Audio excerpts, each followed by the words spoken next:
Y ahí, buenos días, Angeli, Jennifer, están ahí también en el audio, perdón, en el chat, sí, en el chat veo ello. Jordi, Anthony, sí, ahí está, muy gracias, Anthony.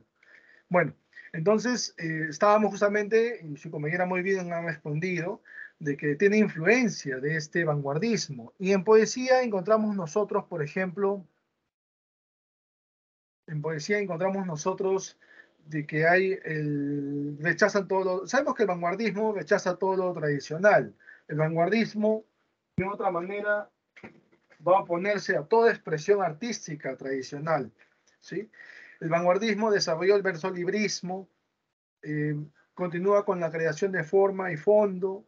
Mencionamos también que hay una ruptura gramatical que se genera por una tensión emocional y lo que se da o lo que lleva consigo es una, como se dice, un hermetismo en el contenido del mensaje. ¿Sí? Son características de la, digamos, de la poesía, por así decirlo, vanguardista. ¿Sí? Y también mencionamos que se ve dos tipos de poesía, una poesía pura, una poesía social.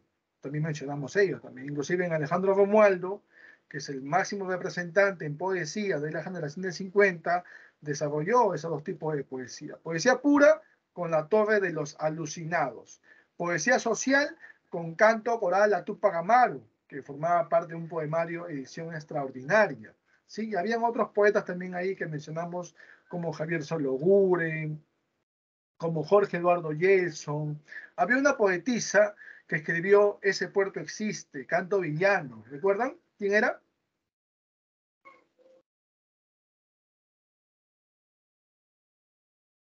Blanca, Blanca Varela. ¿Sí recuerdan, verdad? ¿Sí? Bueno. Y justamente la pregunta uno ya no se ve solamente en poesía, sino también en narrativa. Y esa narrativa tiene influencia vanguardista con esa, por así decir, la temática, ¿no? Que es la temática de la generación de 50 es el proceso migratorio. El proceso migratorio, las personas que vienen del campo a la ciudad, las vivencias de la clase media. También se aprecia dentro de esta narrativa de la generación del 50, que también tiene influencia del vanguardismo. Monólogo interior, narración en el plano temporal simultáneo, llamado flashback.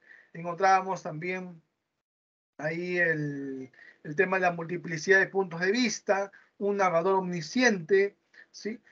Una narración cíclica, también son características de esta narrativa que tiene influencia del vanguardismo en la generación del 50. Y encontramos algunos autores. Entre ellos, justamente vamos a ver en la pregunta uno, dice, autor del Lima en Rock o Los Inocentes. ¿Quién?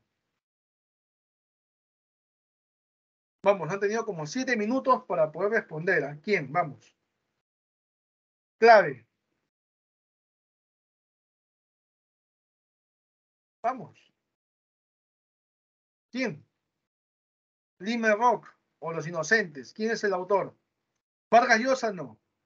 Brian Chenique tampoco. Julio Ramón Rivero, Enrique Congrais o Waldo Reynoso. Entre los tres, ¿quién? Los tres son parte de la generación del 50. Vargas Llosa de 60. Brian Chenique de 70. De los tres, ¿quién es el autor de Lima Rock o Los Inocentes? Vamos. ¿Quién? El mismo autor de En octubre no hay milagros. ¿Quién? Reynoso. Reynoso, profesor. Muy bien. A. Oswaldo Reynoso, narrador de la generación del 50. Dos, la generación del 50 desarrolla como tema principal. ¿Cuál es el tema principal de la generación del 50? La E.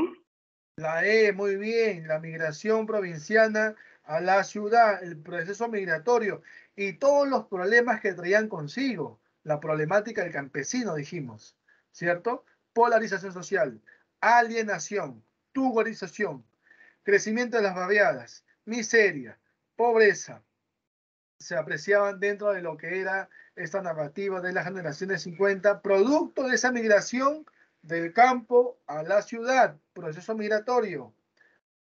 Dos, enano. Tres, ensayo sobre Gustavo Flaubert, escrito por Vargas Llosa. ¿Cómo se llamó?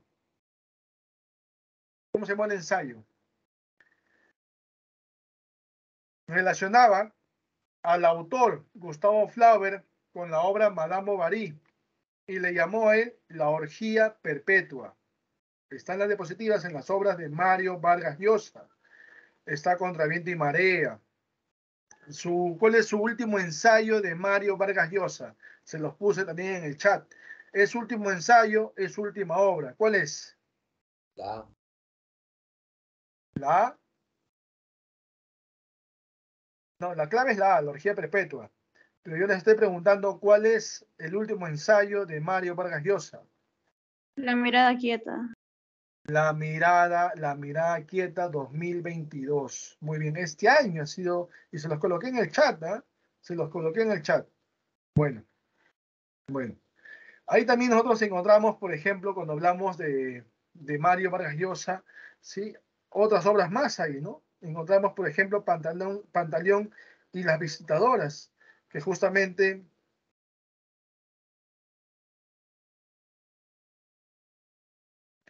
es una novela que está vinculada al mundo de la prostitución y el mundo militar. Conversación en la Catedral, su mejor obra de Mario Vargas Llosa. La Casa Verde, otra novela. La Fiesta del Chivo, otra novela que también habla de la dictadura, pero en este caso, la dictadura en América Latina con la Fiesta del Chivo, ¿sí? Tres, avión. Tres, avión. Cuatro, profe. Autor de la novela, no una, sino muchas muertes. Es iniciador de realismo urbano. ¿Quién es iniciador de realismo urbano? Enrique Conrad. Enrique Conrais. Profe, es el autor de esa novela y tiene un libro de cuentos que se llama Lima Hora Cero, donde hay un cuentito específico ahí dentro de ese libro de cuentos que habla de un niño llamado Esteban, no Ernesto, que dijimos con José Malarguera, sino Esteban, ¿sí? Que viene de Tarma a trabajar con su tío. Sin embargo, en el camino se encuentra con un niño llamado Pedro que al final se aprovecha de su inocencia y lo engaña, quedándose con el dinero que había recolectado de haber vendido de revistas en la Plaza San Martín. Y lo engaña. Al final el niño tuvo que regresar con su tío al trabajo, pero su tío no estaba en el trabajo. Su tío estaba en su casa, que queda justamente en la punta del cerro, dice, ¿no? Por eso estaba el niño de junto al cielo se llamaba la obra. Un ratito, por favor, un ratito.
Ya está. A ver, estábamos en la pregunta. En la pregunta 3 estábamos. No, 4, ¿verdad? 4, 4, 4, 4, 4. 4, 4, sí, 4 estábamos. Y el autor en este caso era Enrique Congray, su compañero muy bien respondió. Y mencionamos ese libro de cuentos, ¿no? Que se llama justamente Lima Cero y un cuentito clásico, ahí importante recordar, pues ni Esteban, lo que sucede con él es justamente en ese cuento llamado El niño de junto al cielo. ¿Ya? 4, 4, letra B. 5, obra de Mario Vargas Llosa sobre un burdel en Piura. ¿Cómo se llamó esa novela? Y fue la novela más premiada de Mario Vargas Llosa. ¿Cómo se llamó? ¿Cuál sería la clave ahí? ¿La Casa Verde? La Casa Verde, muy bien. Y eso inclusive él retrata como un hecho personal, porque su padre lo llevó a ese lugar justamente. Antes tenían la idea de que el hijo varón se hacía más varón, ¿no? Más varonil, si iba a un burdel, dice, ¿no? Entonces su padre le llevó a esa amarga y, bueno, experiencia, por así decirlo, ¿no? Que tuvo que pasar él. 5, Avión, ¿ya? Es su mejor obra, la más premiada también de Mario Vargas Llosa, la Casa Verde. Premio Crítica Española, Premio Nacional de Novela, Premio Rómulo Gallegos también. 6. Gran cuentista peruano que utiliza usualmente un lenguaje simple, pero irónico, ganador del Premio Juan Rulfo en 1994, año de su muerte, fallece un 4 de diciembre, ¿no? ¿Quién es el mejor cuentista? Y gana ese Premio Juan Rulfo en 1994, que muere justamente producto del consumo de cigarrillos, ¿no? Y es el máximo representante en narrativa de la generación del 50. Ribeiro. Muy bien, Julio Ramón Ribeiro. Casa, 6 Casa. Sí, profe, porque 60 es Mario Vargas Llosa. Claro, 60 Mario Vargas Llosa. 70, Bray Echenique. Entonces hay que recordar ahí, el máximo representante en poesía de la generación del 50 es Alejandro Romualdo. Desarrolló dos tipos de poesía, pura y social. La pura vinculada con la obra La Torre de los Alucinados y la social con Canto Coral a Tupac Amaru, que forma parte de Edición Extraordinaria. Y el máximo representante en narrativa de la generación del 50 es justamente Julio Ramón Ribeiro. 6 sería letra C. 7. Novela de las pocas que Vargas Llosa sitúa fuera del Perú, en Brasil. Habla del mesianismo, o sea, como se dice, la persona elegida, ¿no? Para poder llevar a todos los demás a una mejor calidad de vida, a una mejor forma de vivir, ¿no? Era en este caso el señor Antonio Conselheiro, ¿no? Y la famosa rebelión de Canudos, que justamente se produce en Brasil en contra del ejército brasilero, ¿no? De otra manera también se creía que este año 1897 estaba próximo al fin del mundo. Siempre los 1800, los 1900, el año 2000 se creía, ¿no?, que venía el fin del mundo. Igual en 1897 se creía que venía el fin del mundo y por eso las personas buscaban en este caso una persona que los represente, como era Antonio Conselheiro, ¿no? Y generó esa rebelión de Canudos para tener, digamos, lo que un pueblo, como en este caso el pueblo de Canudos, necesitaba, ¿no? Querían una rebelión, por eso ya que estaban a puertas del fin del mundo, decía, ¿no? Por eso esta obra se llama La Guerra del Fin del Mundo, de Mario Vargas Llosa. Las demás obras, profe, son novelas, todas las demás son novelas. Conversación en la Catedral es su mejor obra, dentro de las 100 mejores obras del siglo XX, y habla de la dictadura de Manuel Odría. Tiempos Recios es su última novela, El sueño del Celta, publicado en 2010, que muchos creen que por esa obra dieron el premio Nobel a Mario Vargas Llosa. Ya dijimos ya, no por una obra se obtiene el premio Nobel, es por su repertorio literario. ¿Ya? Y La fiesta del chivo, que es una, bueno, en este caso es una novela que retrata también la dictadura, pero ya no en el Perú, sino en República Dominicana. 7, Avión. 8. Primera novela de Osvaldo Reynoso en la que se alude una famosa procesión religiosa. Ya estamos en octubre justo. ¿Cómo se llama su novela de Osvaldo Reynoso? No sé. La C, profe, en octubre no hay milagros. Muy bien. Y es una novela interesante. Yo les invito a leerla de antemano, ¿sí? En el cual se plasma justamente lo que a veces pensamos nosotros, ¿no? Digo, yo me incluyo, ¿no? Quiero que el Señor de los Milagros me haga un milagrito, pues, ¿no? Un milagrito que me haga. ¿No? Pero si yo no pongo de mi parte, Diosito, el Señor de los Milagros, no me va a hacer el milagrito. Por ejemplo, en la obra se aprecia un hombre que había sido, digamos, desalojado de su casa, ¿no? Por motivo de deuda, ¿no? Alquilaba, pues, ¿no? Entonces ahora le pide un milagrito al Señor de los Milagros que le conceda justamente un lugar donde vivir. Pero él no buscaba, él estaba sentado esperando que el Señor de los Milagros se lo consiguiera. ¿Eso iba a pasar? ¿Ese milagro se podía dar? No, porque depende de uno serlo. Igual, un joven que estaba queriendo ingresar, pretendía ingresar a la universidad, estaba preparándose en una academia. Sin embargo, conoció una jovencita, su enamorada, ¿no? Con el tiempo, que él deja de estudiar para frecuentarla más seguido a la enamorada, dejando los estudios de lado. Y estando a puertas del examen de admisión, él le dice al Señor de los Milagros que por favor lo ilumine el día del examen. Pero si no estudiaba, se dedicaba a estar con la enamorada en su casa, ¿cómo le iba a iluminar el Señor de los Milagros? No lo hizo, no ingresó lamentablemente, porque no estudió, no puso de su parte. Entonces se fue en plena procesión y quiso traerse abajo al Señor de los Milagros como cuestión de protesta, pero los fieles, los devotos y fanáticos también que hay lo golpearon al pobre muchacho. ¿Sí? En octubre no hay milagros. 8, casa. 9, marque el dato acertado. ¿Cuál es el dato acertado en esa pregunta? La A.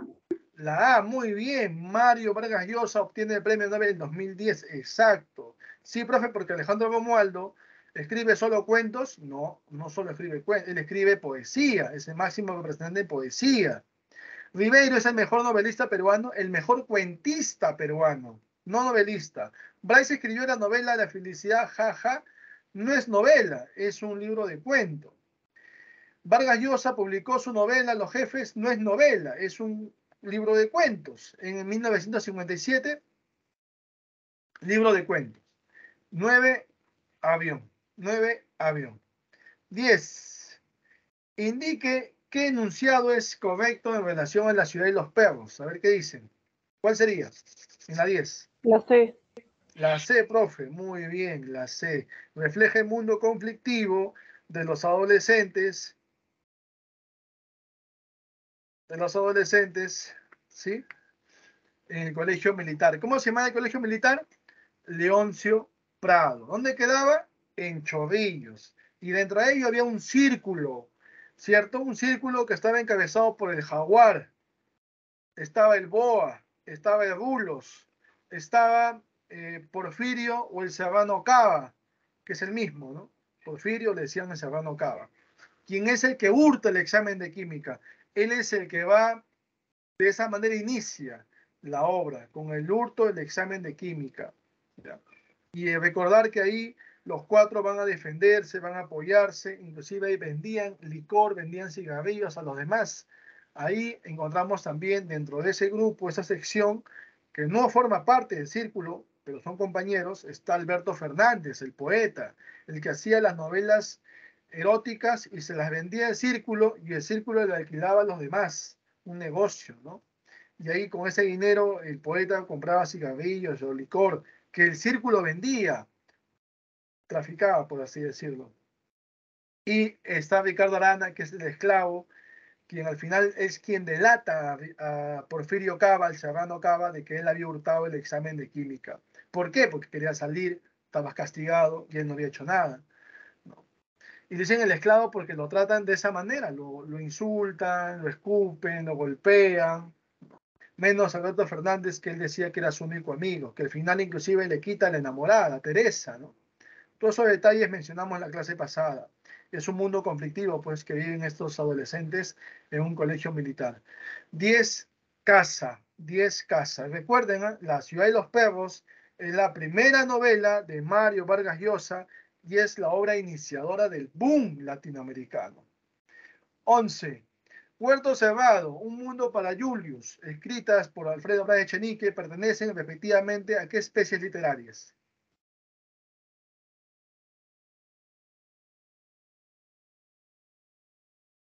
¿A qué especies literarias pertenecen? Vamos, Huerto Cerrado obtiene un premio inclusive otorgado por la Casa de las Américas. Es un libro de cuentos. No se confundan con El huerto de mi amada, que es novela.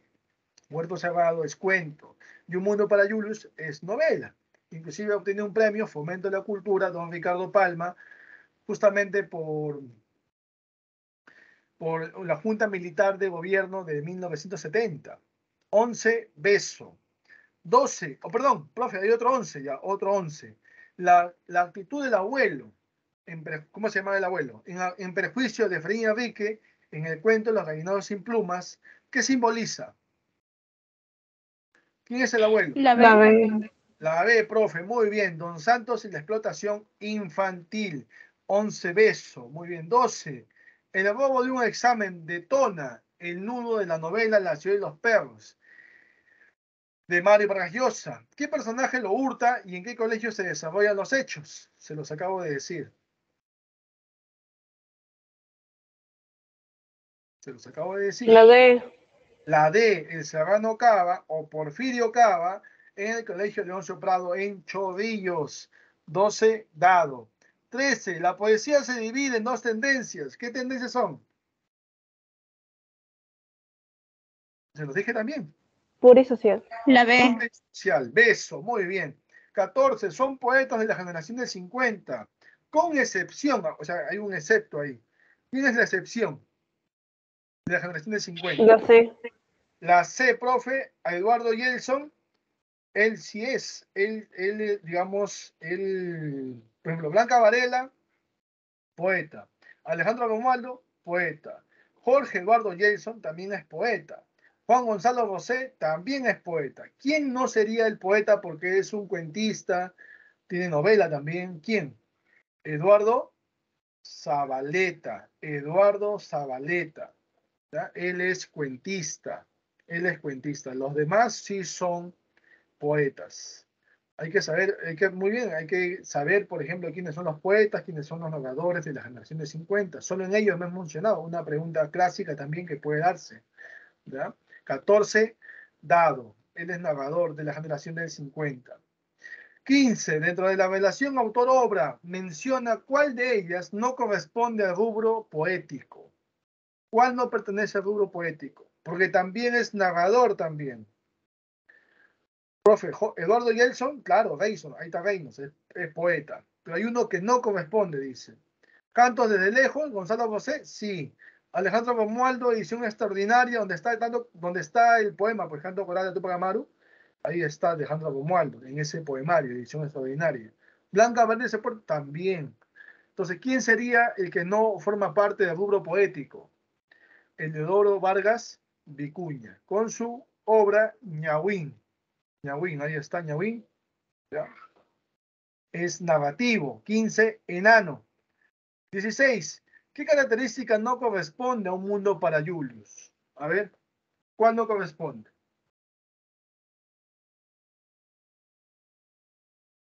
¿Qué dicen? Profe, critica la oligarquía limeña. Claro, critica la aristocracia limeña.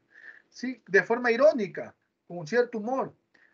Y por supuesto presenta rasgos autobiográficos, inclusive también por parte de Alfredo Braz Echenique, que es el autor de esta novela. ¿Ya? Donde se aprecia un racismo social, porque se ve la clase alta y la clase, por así decirlo, media, que ahora tiene que trabajar para esta clase alta. O la servidumbre, que muchas veces son parte de clase baja, por así decirlo, la gente que no tuvo oportunidades para hacer un negocio o tener sus propias cosas, ¿no? Tiene que trabajar para alguien más. Entonces, vemos la servidumbre, que Julius va a ser prácticamente acogido por ellos, sobre todo por la sirvienta que se llama Vilma. Y Vilma de otra manera inclusive tuvo una especie de romance, una especie de amorío con el hijo mayor, ¿no? Y Julius se había percatado también de ello, ¿no? Y la madre, para no ver que tal vez su hijo menor viera cómo se relaciona el hijo mayor con la sirvienta, es que el hijo mayor lo envía a Estados Unidos y a Vilma la despide, que con el tiempo al final termina prostituyéndose. Y el otro hermano, del medio, mejor dicho, que es Bobby, al final le dice a Julius, adivina si me das el dinero que tienes ahorrado en tu cajita, en tu chanchito, por así decirlo, ¿sí? Yo te voy a decir con quién me voy a acostar ahora, le dice, ¿no? Y le dice, ya, le da el dinero para que le diga con quién, porque curioso, pues el niño, ¿no? Le da el dinero y él al final le dice, me voy a acostar con Vilma. Vilma se había convertido en prostituta, ¿no? Y Julius llora porque era una muchacha que dio cariño, le dio amor y debido a la necesidad fue llevada a ese mundo, ¿no? Bueno, profe, entonces, ¿dónde se llevó a cabo esta obra? En un inicio se llevó a cabo en Chosica, y luego se mudan, ya cuando el padre fallece, todos se mudan a un palacio, por así decirlo, ¿sí? En la calle de la avenida Salaberry, dice. Hay una casa, como fuera un palacio, dice. Bueno, es lo que menciona nuestro amigo Alfredo Bray Echenique en su obra Un Mundo para Julius. No se lleva a cabo en la avenida Pardo, por si acaso, sino en la avenida Salaberry. 16, Dado. 17, son obras de Ribeiro, Vargas Llosa y Bray Echenique. Solo para fumadores, Ribeiro. El pez en el agua, Vargas Llosa. Permiso para vivir, Bray Echenique. El huerto de mi amada, novela de Bray Echenique.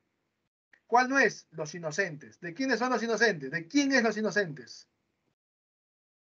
De Reynoso. De De Oswaldo. Oswaldo Reynoso. 17, Enano. Profe, son libros de memorias, ¿verdad? Solo para fumadores, El pez en el agua, Permiso para vivir, son libros de memorias.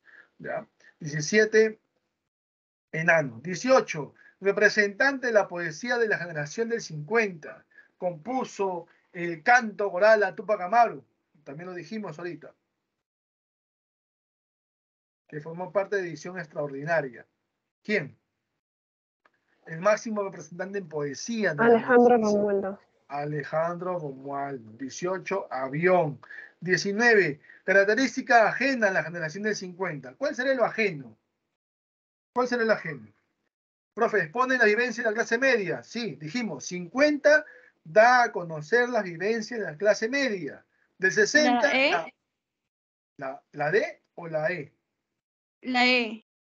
La E. Pero la E sí, pues estoy diciendo por eso. La E, La A. la A sería, muy bien, la A.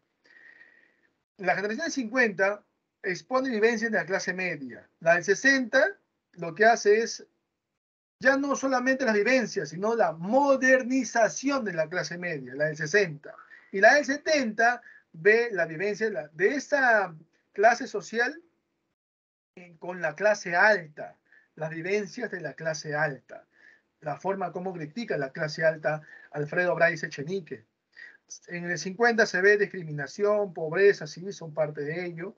El protagonista es el migrante provinciano, sí. En lírica se bifurca la poesía pura social, sí. La cual no corresponde es que hay un enfoque en la problemática de la tierra. ¿En qué corriente literaria apreciamos la problemática de la tierra? Porque van a luchar por ella. ¿En qué corriente literaria que hemos desarrollado nosotros? ¿En qué obra se ve la lucha por las tierras? Profe, depende. Si es entre peruanos o con una transnacional minera con peruano. Depende, ¿ya? Pero, ¿cómo se llama esa corriente que vimos en estas obras? Indigenismo. Indigenismo. El mundo es hecho ajeno, de Ciro Alegría, o Redoble por Bancas, de Manuel Escorza. No se olviden. 19, Avión. Y 20, primera novela de Vargas Llosa que gana el premio Biblioteca Breve e inicia el boom latinoamericano. ¿Cómo se llamó? La ciudad de los perros. La ciudad de los perros. Muy bien. 20, Casa. ¿Alguna pregunta hasta ahí? ¿Alguna duda hasta ahí? ¿Algo? ¿Todo claro? De la unidad 13. ¿Sí? Muy bien. No hay preguntas, no hay dudas. Pasamos a la 14. Pasamos a la 14.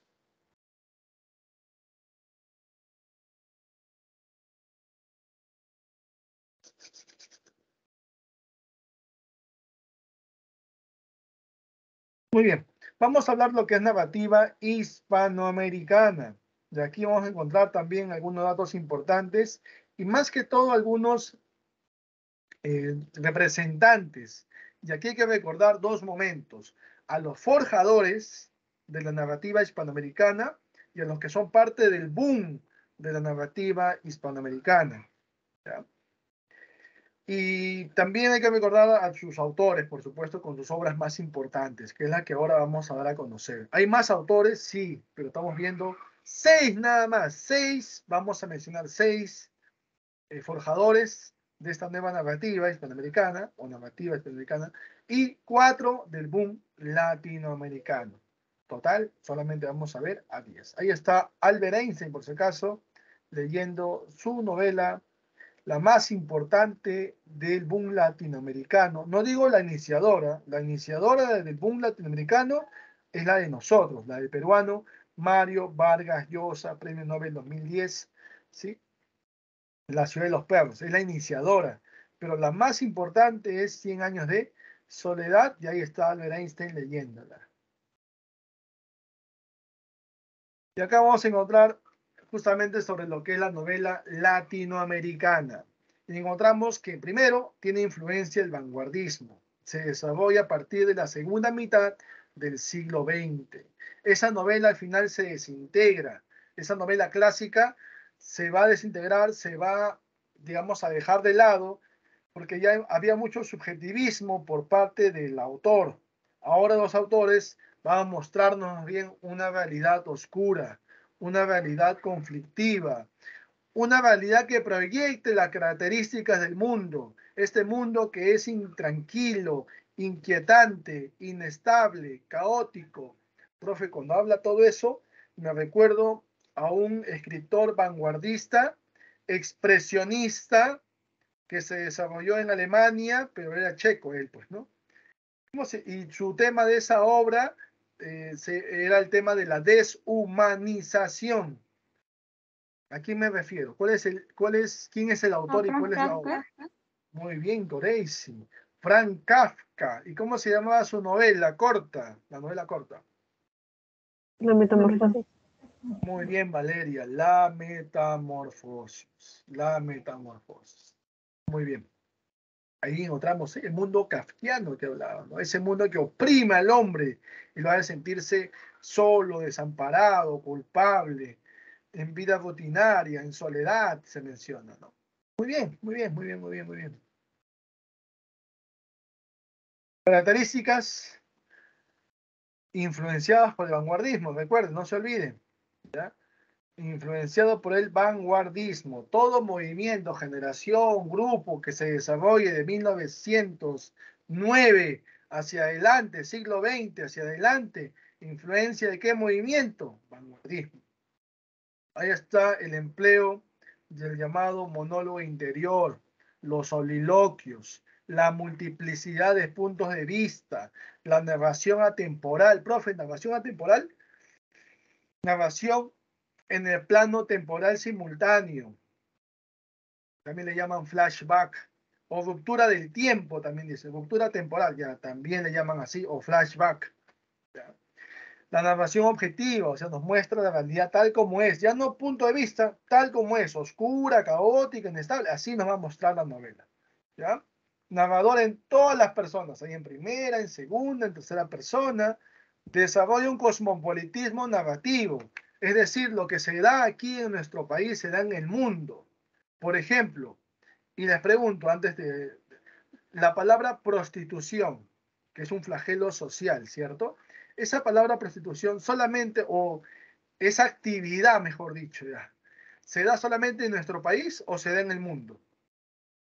¿Qué dicen? A ver, ¿sí o no? Nada más. El mundo. El mundo. El mundo. No es algo nuestro, netamente, o de América Latina. En Asia, en África, en Europa, hay prostitución. Es un flagelo social. Es una temática cosmopolita. Por eso dicen, desarrolla un cosmopolitismo narrativo.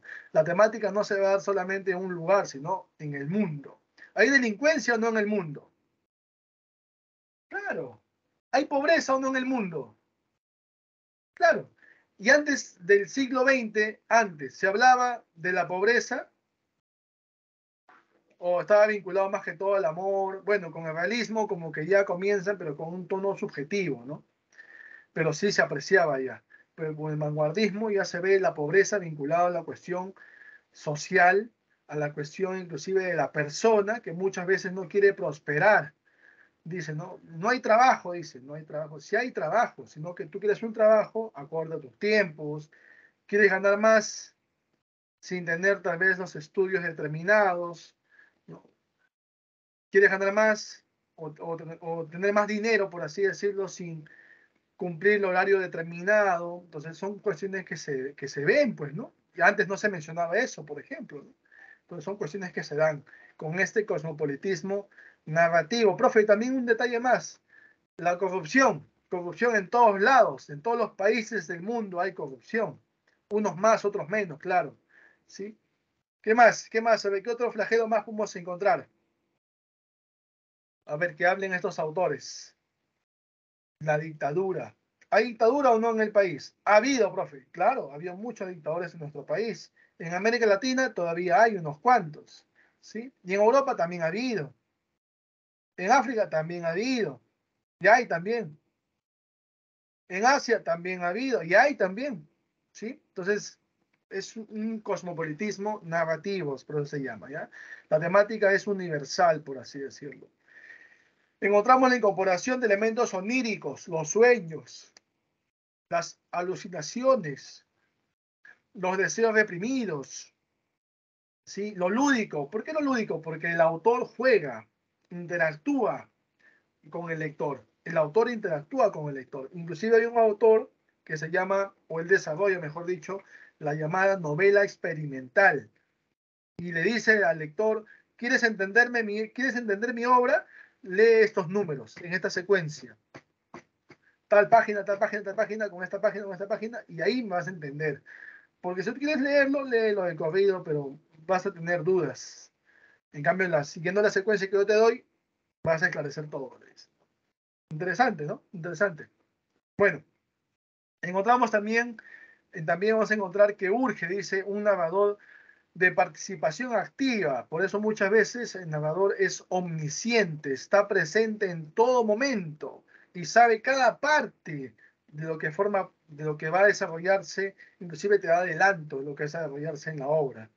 ¿Ya? Y permite descifrar el mensaje, como se dice ahí, ¿no? ¿Sí?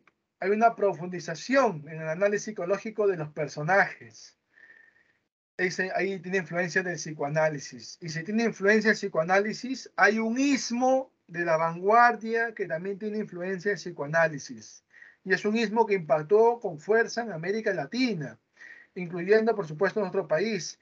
Y aparte del futurista Juan Parra de Riego, peruano, teníamos por ejemplo, a Martín Adán, a César Moro, a Emilio Adolfo Westphalen, a Xavier Abril, ¿sí? Alberto Hidalgo, estaban dentro de los poetas vanguardistas con este ismo. ¿Qué ismo? El mismo Vallejo inclusive también tenía este ismo. ¿Qué ismo era ese? Donde tenía influencia de psicoanálisis.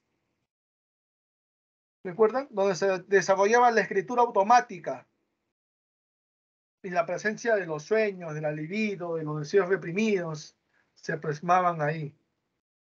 ¿Recuerdan? El surrealismo.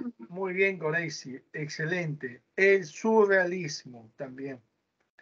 Muy bien, muy bien. Muy bien, Angeli también ahí. Muy bien. Muy bien, Antonella también ahí con las claves. Muy bien. Pasamos. Acá hay dos puntos que resaltar también. El tema del realismo mágico y el tema de lo real maravilloso. Profe, ¿es lo mismo? No, no es lo mismo. Son puntos distintos. Son acciones distintas que se van a desarrollar dentro de esta narrativa hispanoamericana, influenciada, recuerden, por el vanguardismo.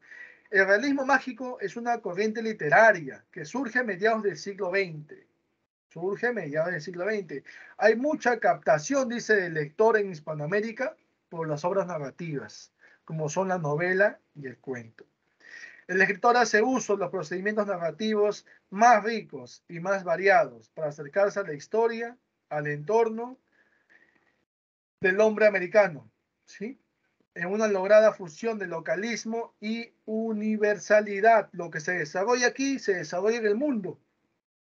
Hace uso de un lenguaje que es natural y a la vez asequible a cualquier lector hispanohablante e inserta los problemas particulares del hombre contemporáneo. Ahí está. ¿Qué más? La literatura se convierte en una posibilidad de conocimiento, de exploración filosófica. ¿Por qué? ¿Para qué se ha dado esos sucesos? ¿No? De participación en las grandes aventuras del espíritu. Todo eso forma parte de este realismo mágico. Y acá tenemos algunos puntos, por ejemplo. Lo onírico. El realismo mágico está vinculado a los sueños, ¿sí? A lo onírico, a lo simbólico también se puede decir. En el realismo mágico existe una aceptación instantánea de la fantasía. Se acepta esa fantasía. Miren lo que aprecian ustedes ahí, ¿no? En el realismo mágico, los mitos dan una matiz exótica a los relatos. ¿Ustedes creen en Papá Noel, sí o no? ¿Papá Noel existe, sí o no? ¿Qué dicen? Sí, profe, el 25 están mis regalitos ya en mi chimenea. No tenemos ni chimenea. Bueno, debajo del árbol, profe, debajo del árbol, ya. No, ¿cierto? ¿O sí existe? Un hombre que va con su barba, su traje rojo, con todos sus regalos y yendo con un trineo, siendo jalado, por así decirlo, por los renos. No existe, ¿cierto? Es parte de nuestra imaginación. ¿Ya? Pero, cuando se representa en una cultura, deja de ser realismo mágico y pasa a ser lo real maravilloso. Profe, pero ¿cómo es eso? Pongamos, es cierto, Papá Noel no existe porque no hay un hombre que va en su trineo siendo jalado por renos, pues llevando regalos y entrando por la chimenea, no, nada que ver. Eso es imaginación, eso es fantasía, eso es parte del realismo mágico, ¿sí? Pero cuando se vuelve lo real maravilloso, o sea, cuando es parte de nuestra cultura. Por ejemplo, que yo me disfrace de Papá Noel, me ponga mi barba blanca, mi gorro, ¿no? Todo rojo, un poquito de barbita ahí, y me pongo mi saco con lleno de regalos, y no tengo chimenea, ¿cierto?, para bajar, pero pues subo la escalera o la bajo, no sé, y voy con mi saco ahí con regalos. Y digo, jo, jo, jo, no, a medianoche comienzo a llevar los regalos, ¿no? Entonces, cuando ya se torna cultural, ¿sí? Y se plasma de esa manera como estoy manifestándolo, forma parte de lo real maravilloso, porque la gente ya lo ve, lo aprecia. Claro, no es lo que dicen, pero estoy representándolo. Y es algo, es un momento de compartir, es algo mágico, creer que alguien que no es de la familia viene a otro sitio trayendo regalos justamente a cada integrante de ella, ¿no? Interesante. Esa es una diferencia entre el realismo mágico y lo real maravilloso. Vamos a llegar todavía a esa idea, ¿ya? Acá, por ejemplo, encontramos lo real maravilloso, justamente. Estrategia literaria en la que se transforma de manera absoluta los modos de narrar. Se juega con los puntos de vista, se rompe con el desarrollo lineal del relato, se exige la complicidad del autor, hasta hacer de la novela una aventura de lenguaje corriente, donde la realidad se confunde con lo fantástico. Ahí está. A través de lo real, maravilloso. Es la fusión de temas fantásticos y realistas, entremezclados con la mitología, la fábula americana y el mundo actual de los pueblos hispanoamericanos. Aquí encontramos más detalles, inclusive una diferenciación, por así decirlo. El realismo mágico escasamente busca lo maravilloso en la realidad, mientras que por otra parte lo real maravilloso lo encontramos de forma omnipresente en todo lo latinoamericano, sobre todo en el aspecto cultural. Y aquí lo dice, diferencias entre lo real maravilloso y el realismo mágico. No es lo mismo, vuelvo a repetir, no es lo mismo. Muchos otros críticos e intelectuales del mundo opinan, dice, que el concepto de lo real maravilloso acabó convirtiéndose en el famoso realismo mágico. Pero ciertamente, dice, ciertamente el realismo mágico es una tendencia internacional que surge en el año de 1918 y que se da tanto en la pintura como en la literatura, donde se ofrece un mundo totalmente realista en el cual de repente sucede algo inverosímil. En cambio, lo real maravilloso no es una tendencia internacional, ni tiene límites cronológicos, proviene de las raíces culturales de ciertas zonas de América Latina. Profe, ejemplos, profe, vamos a dar ejemplos.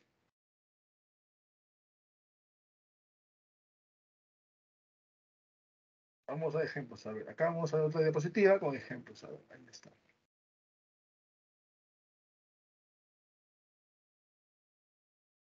A ver, vamos a ver.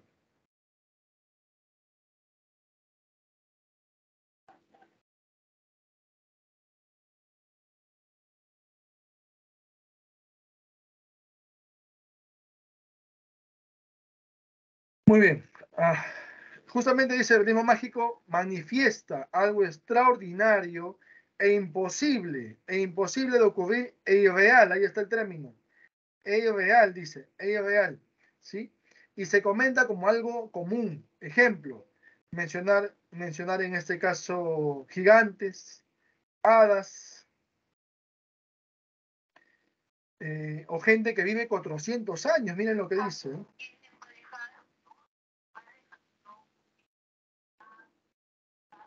Muy bien. Ahí justamente hay que mencionar, por ejemplo, que se narra con total normalidad o neutralidad, dice el término, ¿no? El término. Ahora, el realismo mágico no se da, pues. ¿Acaso hay gigantes? ¿Existen hadas? ¿O personas que viven 400 años? El ser humano lo mucho llega a 110, 115 a lo mucho, ¿no? Por ahí la estadística puede ser un poquito más, pero no llega a 400 años, ¿sí? Lo de Papá Noel, por ejemplo, tampoco existe, es parte del realismo mágico, fantasía, imaginación. Sin embargo, si lo llevamos al plano cultural, lo real maravilloso es algo que pasa, dice, en la vida real, pero que se vive como algo maravilloso, lo que les comenté, ¿no? Cuando deja de ser fantasía, nada más lo llevamos al parte cultural. Según la perspectiva del sujeto, claro está. Ejemplo, dice un extranjero asombrado por la celebración del Día de los Muertos en México. Ahí está. ¿Sí? ¿Cómo celebran en México el Día de los Muertos? Una fiesta, ¿no? Una fiesta y hacen creer que su muerto va a pasar, ¿no? La persona que ha fallecido, pues, ¿no? Va a pasar justamente el umbral hacia los vivos, ¿no? Y ellos celebran ese día. Nosotros también hacemos lo mismo, pero no tanto como ellos de disfrazarse, pintarse y todo, bueno, una cuestión muy alegórica, ¿no? Nosotros también lo hacemos. Vamos, por ejemplo, no sé si ustedes tal vez han acompañado algún día a sus familiares y han ido pues al cementerio y han visto cómo llevan hasta plato de comida con el muerto, le ponen ahí encima de su lápida y comen con él. O a otros le llevan a su orquesta y le tocan la música que le gustaba. Otros llevan cerveza y brindan y bailan ahí. Son sus formas, ya, eso pasa a ser parte de esto llamado lo real maravilloso, porque lo están haciendo, lo están viviendo, lo están disfrutando. Ese momento mágico, como dicen, ¿no? Maravilloso, pues, ¿no? Muy bien. Y, profe, y también hay una cuestión de, por ejemplo, los fantasmas, profe. Los fantasmas, ¿qué sería? Porque hay muchas obras de dos autores también que hablan de fantasmas, lo sobrenatural, ¿no? ¿Qué dicen ustedes? ¿Qué sería? ¿Realismo mágico o lo real maravilloso? ¿Qué dicen? A ver.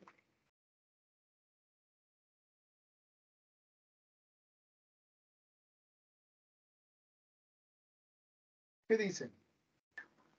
¿Les ha pasado o no? ¿Han tenido experiencias paranormales o no? Yo les comento Sí. una. ¿Se han tenido? A ver, cuéntanos, a ver, ¿cómo ha sido tu experiencia paranormal?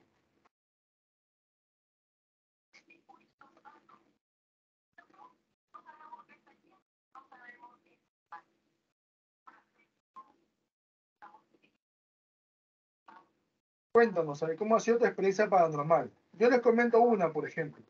Yo estaba, bueno, me levanté casi 3 de la mañana más o menos, ¿ya? Y tenía la sensación de ir al baño, pues esa hora, ¿no?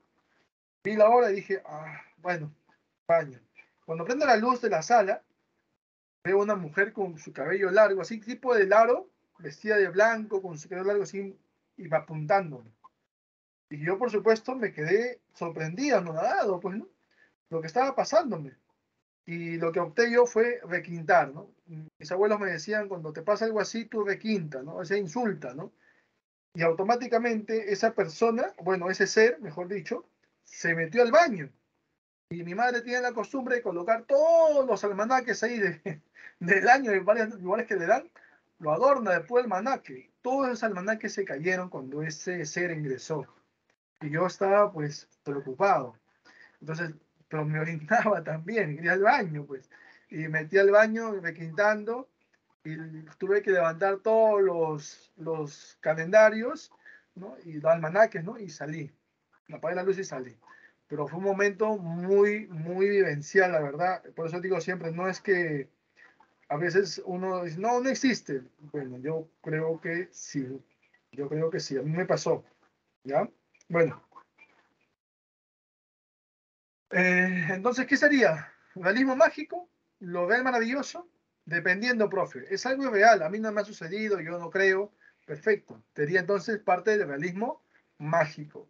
Pero hay autores que plasman las famosas, por ejemplo, casas o pueblos, casas embrujadas o pueblos, digamos, fantasma. También plasman. Entonces algunos lo toman como parte del realismo mágico porque eso no existe, ¿no? Pero hay otros que dicen, sí, sí existe y forma parte de lo real maravilloso cuando ya es una cuestión cultural. En nuestro país hay pueblos en la serranía o en la selva también alejados de la capital que muchas veces están abandonados. Y cuando la gente pasa por ahí, siente que nos están observando o ven sombras y no ven seres. Eso también se plasma en una obra que vamos a ver ahora, que es un pueblo fantasma del pueblo llamado Comala, de la obra Pedro Páramo, de Juan Rulfo. Ahora vamos a comentarle, ¿ya?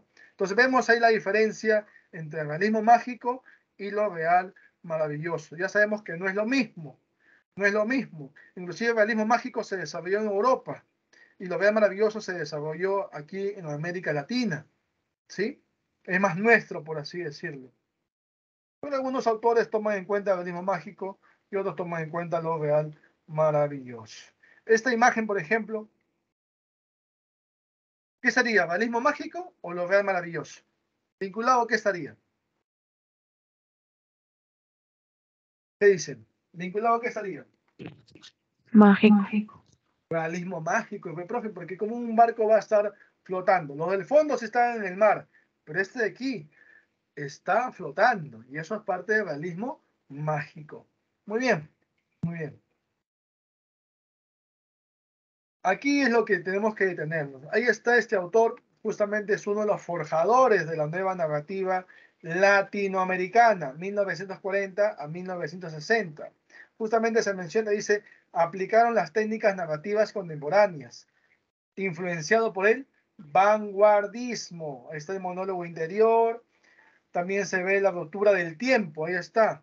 Ruptura del tiempo, profe, no es narración atemporal, no es narración en el plano temporal simultáneo, llamado flashback, es lo mismo, ruptura del tiempo. Y también son llevadas a la pantalla grande, al cine, ¿ya? Ahí también tenemos ahí. Influencia del vanguardismo. Negaron la narrativa tradicional, ya sabemos que el vanguardismo rechaza lo tradicional, son vanguardistas. Y acá encontramos al iniciador de esta nueva narrativa hispanoamericana.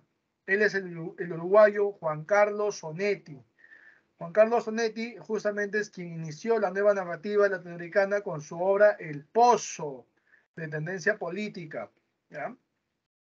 Pero la obra más importante de él y que está entre las 100 mejores obras, profe, me suena 100 mejores obras, también está Conversación en la Catedral, pues, de las 100 mejores obras del siglo XX, ¿no? Que es de Mario Vargas Llosa. En este caso, de Juan Carlos Onetti, su mejor obra es Junta a Cadáveres, que también trata el tema de la prostitución, él ahí, ¿ya? En Junta Cadáveres de Juan Carlos Onetti, el uruguayo que inicia esta nueva narrativa hispanoamericana. Y acá tenemos dos más. En Guatemala está Miguel Ángel Asturias con su obra El Señor Presidente. Él es un representante del realismo mágico. Retrata al tirano, al dictador. Profe, ¿cómo se llama el personaje del señor presidente? Se llama el señor presidente, así se llama el personaje. Y es un personaje cruel, desalmado, hasta con su propia gente. Tenía un hombre de confianza que se llama Miguel Cara de Ángel, y él se enamoró de la hija de su enemigo, del señor presidente. El señor presidente había, digamos, secuestrado a la hija de su enemigo, Eusebio Canales, que era su, digamos, su oposición en su régimen, y secuestró a la hija y la mantuvo, como se dice, en un lugar aislada, pues, ¿no? Bajo el cuidado de Miguel Cara de Ángel, que al final termina enamorándose de ella, ¿no? Y termina teniendo una relación con ella, ¿no? Pero ahí el dictador, tirano, el señor presidente va, bueno, él sentía un amor hacia ella, ¿no? Se había enamorado de ella, ahora sabe que está con su hombre de confianza.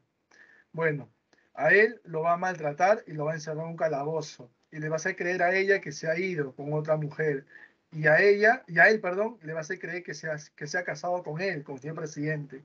De esa manera cada quien sufre, ¿sí? De acuerdo a lo que le va, bueno, le ha comentado él, ¿no?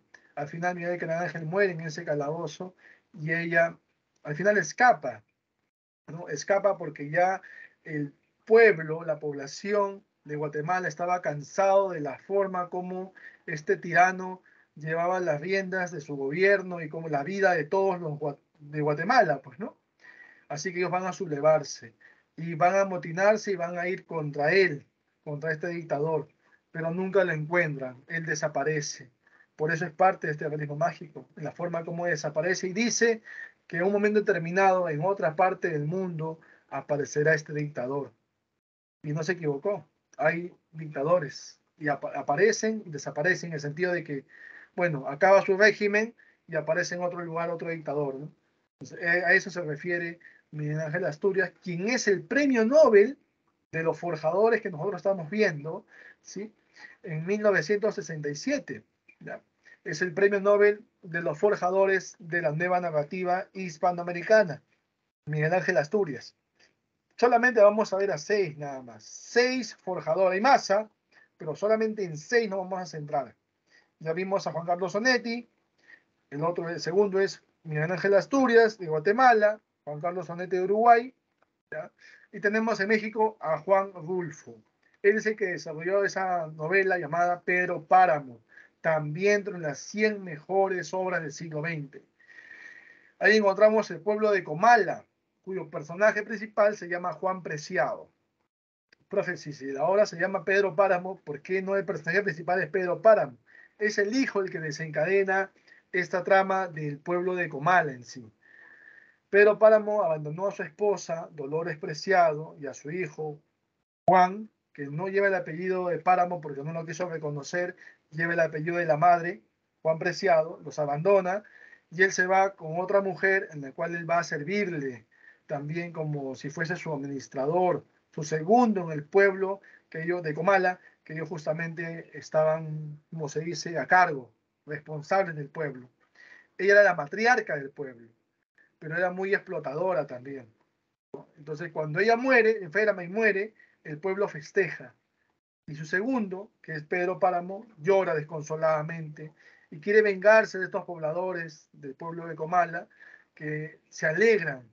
Entonces comienza él a administrar los recursos, los alimenticios, por así decirlo, ¿no? Y le restringe, cosa que comienza a generar disputas, peleas, y entre ellos comienzan a matarse. En las noches se mataba uno con otro de venganza, el otro también se mataba.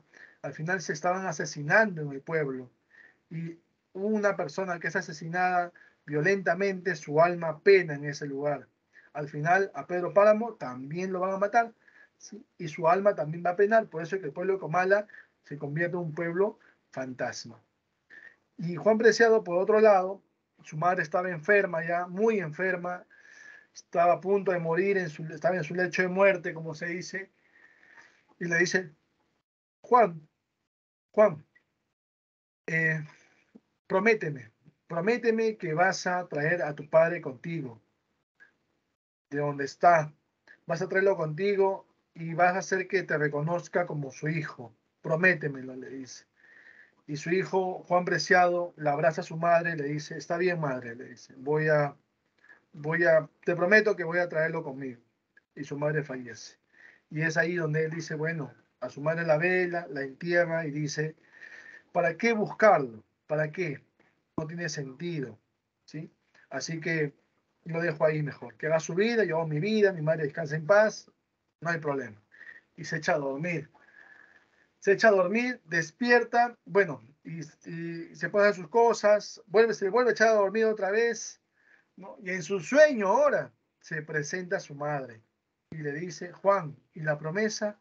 Y Juan se despierta asustado y dice, es solo un sueño. Se vuelve a echar a dormir, ¿no? Y en su sueño otra vez su madre, Juan, no es un sueño, tu promesa, le dice. Y se asusta él y se da cuenta que su inconsciente estaba presente en él y tenía que cumplir su promesa y va a buscar a su padre en el pueblo de Comala. Cuando él ingresa al pueblo de Comala, caminaba, ¿sí? En el pueblo y veía gente que pasaba y cuando él volteaba a verlas, ya no estaban. Algo muy extraño pasaba. Se iba caminando y las voces se escuchaban a su costado, que le hablaban, susurrándole al oído. Y él volteaba y no había nadie. Qué extraño. Veía sombras, pero no había cuerpos. Algo muy extraño pasaba en el pueblo. El pueblo Comala era un pueblo ya fantasma. Y ahí llegó Juan Preciado. Se encontró con su padre. Y su padre comenzaba a conversar, discutir. Y le dijo al final, yo solo he venido por la promesa de mi madre. Si no, no hubiese venido a buscarte. Vámonos, le dice. Y él le dice, no puedo. Ya es demasiado tarde para mí. Estás a tiempo, hijo. Ve, vete, huye de este pueblo. De lo contrario, te puedes quedar en él. Y él trata de huir porque su padre le había advertido que esas voces, que esas sombras, no es normal. Son los pueblos, bueno, es el pueblo en el cual está siendo, bueno, invadido, lleno de fantasmas que hacen daño a los que están vivos. Huye, le dice, y él huye, trata de huir, pero las voces, las sombras lo van a atrapar. Y al final terminan matándolo a Juan Preciado, quien se convierte también en un fantasma más del pueblo de Comala. Recuerden, ¿no? Pueblo de Comala, Pedro Páramo, personaje principal, Juan Preciado. Encontramos también otra obra donde él muestra justamente su estilo directo y su economía verbal, que se llama El Llano en Llamas. Esta obra lo va a nominar como representante de lo real maravilloso, por si acaso, ¿ya? Y ahí nos retrata cómo era México después de la Revolución Mexicana, justamente, después. Ese es Juan Rulfo. Tenemos a Juan Carlos Onetti, Miguel Ángel Asturias y Juan Rulfo. Vamos ahora a hablar de estos dos señores también. En Venezuela encontramos a Arturo Uslar Pietri, su novela más importante y con la que renueva la historia latinoamericana, como dice, renovó la novela histórica latinoamericana, Las Lanzas Coloradas. ¿Sí? Es el primero en utilizar justamente el término realismo mágico, Arturo Uslar Pietri, ¿sí? Basado en el expresionismo alemán de Franz Kafka, pues, ¿no? Y aquí narra, por si acaso, si hablamos de que renueva la novela histórica latinoamericana, es que ahí en Las Lanzas Coloradas él trata el tema de su independencia como país, por ejemplo, ¿no? De Venezuela en este caso, ¿ya? Y en Cuba encontramos a Alejo Carpentier, con su novela clásica El siglo de las luces. Está dentro de las 100 mejores obras del siglo XX. Pero la obra donde plasma la teoría, por eso es el teórico de lo real maravilloso, es El reino de este mundo. Ahí está. Y se basa en el surrealismo. Por eso dije, surrealismo es el ismo que impacta con fuerza en América Latina. Y Alejo Carpentier es surrealista también. Bueno. Y aquí vamos a encontrar al sexto. Profe, hasta ahí van 5, ¿no? Este es el sexto, sí. Juan Carlos Onetti, Uruguay. Guatemala, y Premio Nobel, 1967. Miguel Ángel Asturias, Guatemala. En México, Juan Rulfo. En Venezuela, Arturo Uslar Pietri. En Cuba, Alejo Carpentier. Y aquí está el sexto, el argentino, Jorge Francisco Isidoro Luis Borges. Luis es su apellido paterno, por si acaso. Borges es el materno. Un hombre muy erudito, miren, a sus 5 o 6 años aproximadamente, a su padre le dijo, papá, quiero estudiar literatura. Y el padre lo va a guiar por ese camino literario, ¿sí? Leyendo, por ejemplo, inclusive hasta en inglés, 5 o 6 años, ya leía en inglés, leía un libro de cuentos en inglés sobre Quijote, ¿no? Ahí tenemos justamente a Jorge Luis Borges, uno de los hombres más ilustres de la literatura latinoamericana o hispanoamericana, si queremos llamarlo así. ¿Ya? El maestro también de la literatura fantástica, del cuento fantástico. Bueno, ya hablamos de su erudición, de reflexión filosófica, uso de símbolos como el laberinto, los cuchillos, utiliza un lenguaje preciso y muy culto. El tema, el tiempo, el caos, la muerte, el destino, el doblaje también. Profe, cuando habla de doblaje, ¿a qué hace referencia?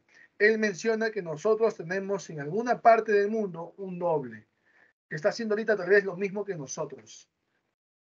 Interesante su forma de apreciar estos hechos. Por eso es el maestro de la literatura fantástica. Y él tiene poesía, tiene ensayo, ¿sí? Tiene cuento. Él no tiene novela, por si acaso. Él no tiene novela. ¿Ya? Obras. A ver.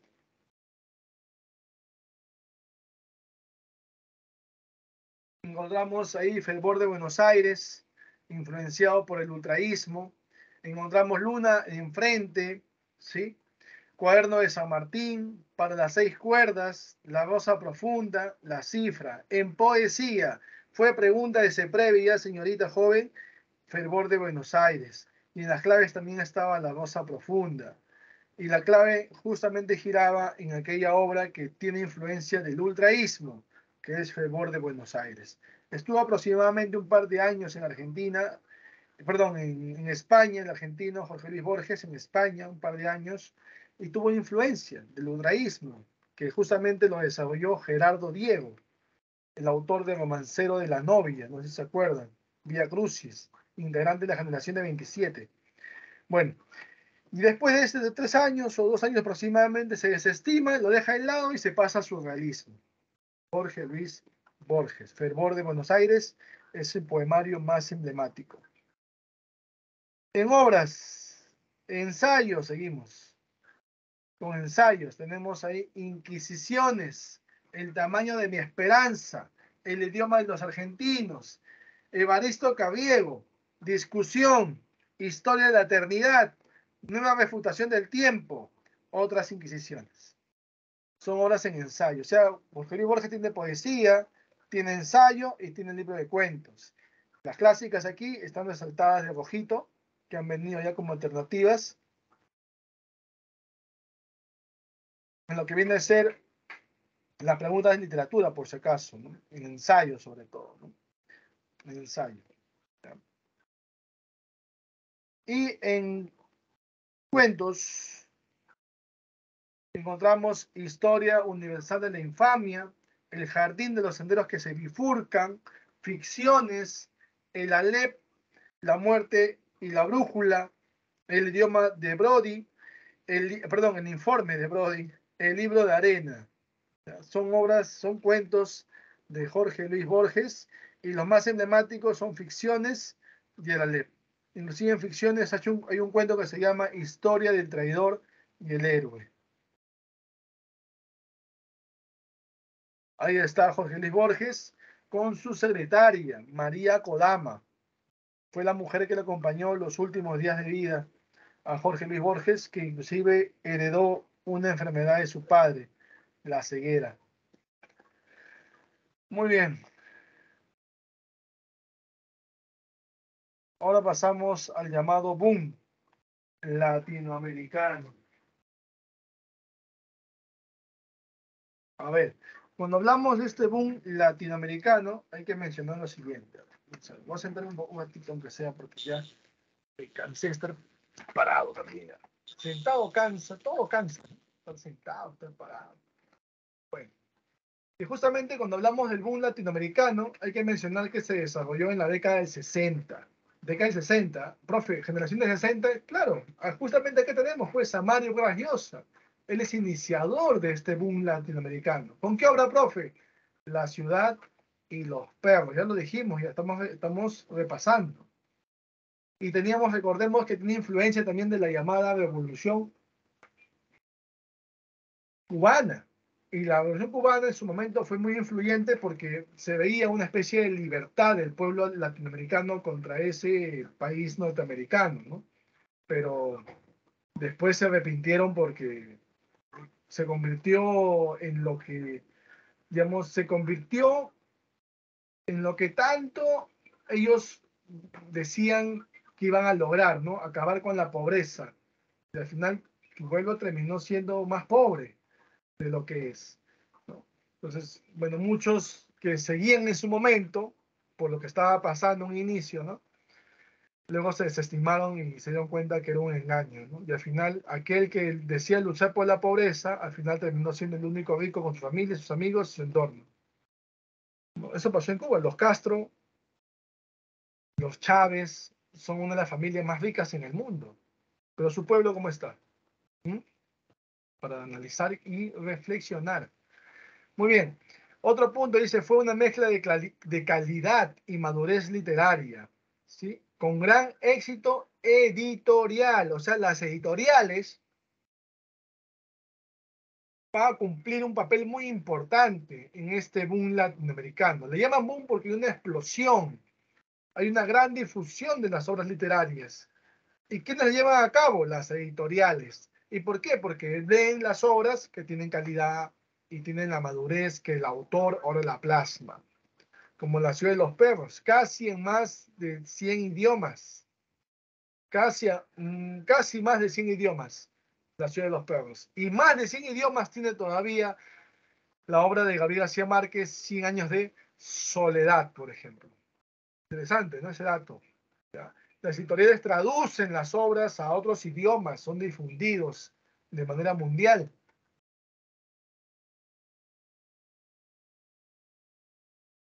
Ahí dice bien claro, se alcanza el grado más alto de la madurez narrativa en nuestro continente. Y las editoriales lo van a desarrollar. ¿Ya? Muy bien, muy bien. Si ustedes le preguntan quiénes son los responsables de llevar a cabo este boom latinoamericano, muy aparte del autor, son las editoriales.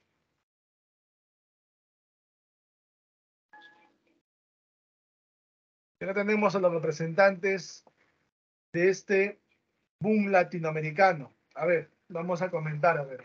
Un poquito de agüita, un ratito, por favor. Ya se acabó el agua ya.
Muy bien. Los representantes justamente en el Perú, ya dijimos, ya también hemos hablado de la clase pasada, tenemos aquí a Mario Vargas Llosa, iniciador, como dice la diapositiva, del boom latinoamericano. Premio Nobel 2010. La obra iniciadora justamente es La ciudad y los perros. Y su mejor obra, también lo mencionamos ya, Conversación en la catedral. Les pregunto, ¿cuál es su última obra de Mario Vargas Llosa? Se los puse en el chat la clase pasada. ¿Cuál es su última obra de Mario Vargas Llosa? ¿Y cuál es su como se dice, ¿a qué especie literaria o extraliteraria pertenece? 2022. Ensayo. Su último ensayo. Muy bien, Coreisi. Su último ensayo. Muy bien, joven. Y su último ensayo es su última obra a la vez. La mirada quieta. ¿Sí? Profe, ¿su última novela cuál es? ¿Cuál es su última novela? 2019. Tiempos recios. Tiempos recios. Entonces pasada vimos esas obras. Mencionamos esas obras. Muy bien, en Perú encontramos a Mario Vargas Llosa. Y en Argentina está Julio Cortázar con su obra Rayuela, una novela llamada Rayuela. Es la novela experimental la que les comenté, cuando el autor le dice al lector, ¿quieres entenderme? Lee de esta manera, tal página, tal página, tal página, con esta página, y me vas a entender. De lo contrario, puedes leerlo, pero vas a tener dudas, vacíos. Y si tú lo lees como yo te indico, todo va a estar claro. Como se dice, interactúa, juega con el lector. ¿Ya? En este caso, Julio Cortázar. Y tenemos también este libro de cuentos llamado Bestiario, libro de cuentos, ¿ah? Pregunta también ese previo hace unos años, libro de cuentos llamado Bestiario, donde justamente también se ve la temática de la fantasía, ¿sí? Y acá es un libro de cuentos, un cuento que se recomienda es La Casa Tomada, la casa embrujada, es una casa embrujada. Persona que llegaba a vivir ahí, persona que no duraba mucho por la situación paranormal que se vivía ahí, en esa casa. Julio Cortázar y Mario Vargas Llosa son representantes de este boom latinoamericano. Y vamos por dos más. Encontramos acá en México a Carlos Fuentes y en Colombia a Gabriel García Márquez. Cuando hablamos nosotros de Carlos Fuentes, ahí está su novela La región más transparente, que tiene un estilo realista, ¿sí? Y es catalogado como una novela, le dicen la novela total. Profe, ¿cómo es una novela total? Él decía que esta obra, La región más transparente, le generó sudor, lágrimas y sangre. Y por eso le llamó, es una novela total, decía. ¿Y cómo es eso, profe, de sudor, lágrimas y sangre? Bueno, cuando él escribía esta obra, hacía un calor insoportable en México, que escribía y el sudor caía pues, sobre las hojas de esa obra. Hay un momento en que le da tanta tristeza, melancolía lo que pasaba en su país, que comenzaba a derramar unas lágrimas y caían también en su obra. Y a veces cuando ojeaba como se dice, el borrador, el machote le llaman machote o borrador, ¿no? Ojeaba, se cortaba la hoja corta, por si acaso, se cortaba los dedos y generaba que las hojas tengan sangre. Entonces fue una novela total que le ocasionó sudor, lágrimas y sangre. Ese es el mexicano Carlos Fuentes. También falleció ya. Al igual que Julio Cortázar, también falleció también. Y el colombiano, profe, premio Nobel 1982, Gabriel García Márquez, también falleció ya en 2014. Falleció de una neumonía. Bueno, ahí tenemos su obra emblemática, 100 años de soledad. ¿Ya? Recordemos que el iniciador es Mario Vargas Llosa y no solamente es quien inició, también se dice que es el que va a culminar, porque es el último que queda de ese llamado boom latinoamericano, ¿no? Y él dice, con tristeza y melancolía termino justamente el boom latinoamericano. Lo que inició, él lo va a terminar. Ahí tenemos al Gabo, así le decían, el Gabo.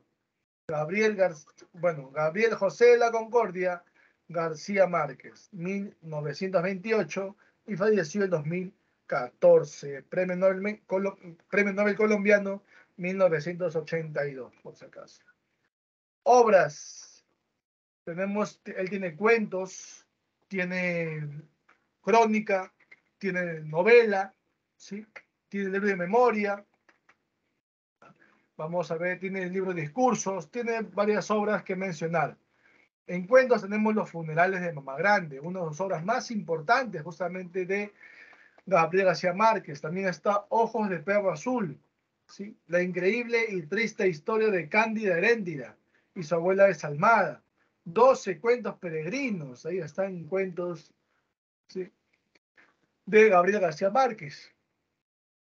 Tenemos también en obras de novelas, está La hojarasca, que es su primera novela, La mala hora, El coronel no tiene quien le escriba. Recordemos que está ligado a su abuelo también era coronel, ¿sí?, y no recibía su pensión. Es una problemática de América Latina. Los jubilados muchas veces, tantos años de trabajo, y muchas veces se demora en pagarle su jubilación. O sea, digamos, el inicio para poder, digamos, recibir su primer abono como jubilado. Y una vez que ya llega automáticamente, ¿no? Pero para recibirlo por primera vez, todo un trámite que tienen que hacer los jubilados y que a veces tienen que verificar, dicen si que trabajó, no trabajó, bueno. Y bueno, fuera que lo hagan rápido, ¿no? Demoran a veces hasta años, ¿sí? Un poco complicada la situación. Y su abuelo pasaba por eso también. No tenía, bueno, digamos, la forma como alguien quisiera llegar a su pensión, ¿no? Inclusive el cartero, por así decirlo, le decía, cada vez que preguntaba el coronel, le decía, ¿y llegó un documento, una carta para mí? No, mi coronel, le decía, parece que el coronel no tiene quien le escriba, le decía. Ahí mismo se da el título de la obra. También está Cien años de soledad, que ahora vamos a ver, Cien años de soledad. También está El otoño del patriarca. Y aquí la obra que muchos se confunden, porque dice crónica. Crónica de una muerte anunciada, es novela, no es crónica. Muchos dicen, libro de crónica, crónica de muerte anunciada, no, esa es novela, por si acaso. Ahí el personaje principal es el último en enterarse de que va a morir, ¿no? Todos sabían menos él. Y cenaba desde el final hacia el inicio. Otra forma particular de narrar, influencia vanguardista, ¿ya? También está El amor en los tiempos de cólera, que es una novela donde justamente hace alusión a la vida también amorosa de los padres, ¿ah?, de Gabriel García Márquez, en El amor en los tiempos de cólera. También está El general en su laberinto, Del amor de otros demonios, y este libro es novela, Memoria de mis putas tristes. No es un libro de memorias porque dice memoria, por si acaso. Ya les he dicho, ten mucho cuidado con el título de las obras, sobre todo en la época vanguardista, ¿no? Aquí en el género dramático, teatro, diatriba de amor contra un hombre sentado. Ahí está. También encontramos en crónicas, aquí sí son crónicas periodísticas. Recuerden que Gabriel García Márquez era periodista, pero él decía que del arte a veces no se vive, pues, ¿no? En el sentido de su desarrollo como periodista, ¿no? Pero había encontrado también otro arte del cual sí le permitía generar ingresos, muchos más todavía que lo haría siendo periodista, nada más. Y lo consigue, y lo consigue, ¿sí? Ahí en Crónicas tenemos las aventuras, bueno, la aventura de Miguel Liti, de un destino en Chile, y noticia de un secuestro vinculado al famoso narcotraficante colombiano Pablo Escobar Gaviria, ¿sí? Vinculado justamente a él, noticia de un secuestro. Y tenemos el libro de memoria que se llama Vivir para contarla. Esta sí es libre de memoria. Entonces, profe, hemos visto mucha suerte con Harto Palo de Ciro Alegría. Hemos visto memorias, libro de memorias. Hemos visto Solo para fumadores de Julio Ramón Ribeiro. De Mario Vargas Llosa, El pez en el agua. De Alfredo Bray Echenique. Tiene 3 libros de memorias o antimemorias. Permiso para vivir, para sentir y para retirarme, el último. Y en este caso tenemos a nuestro amigo Gabriel García Márquez con Vivir para contarla, ¿ya? Muy bien, muy bien. Y tiene un libro de discursos que se llama Yo no vengo a decir un discurso.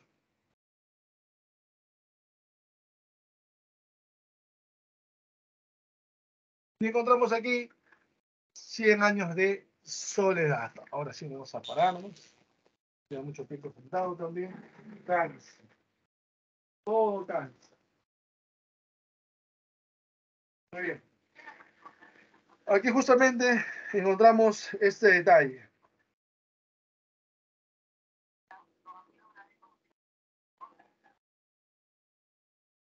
Vamos a ver nosotros sus características más importantes. ¿Ya?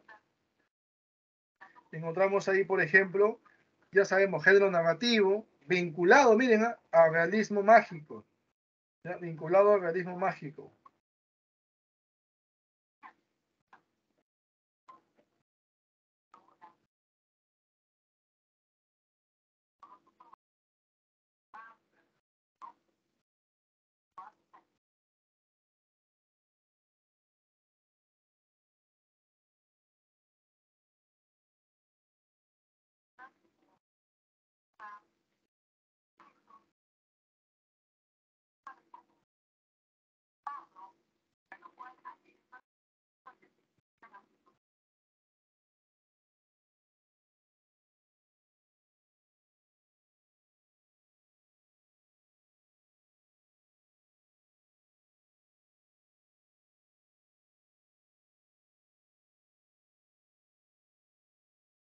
Muy bien, ahí tenemos que la especie es novela, narrador omnisciente, o sea, está presente en todo momento este narrador, ¿sí?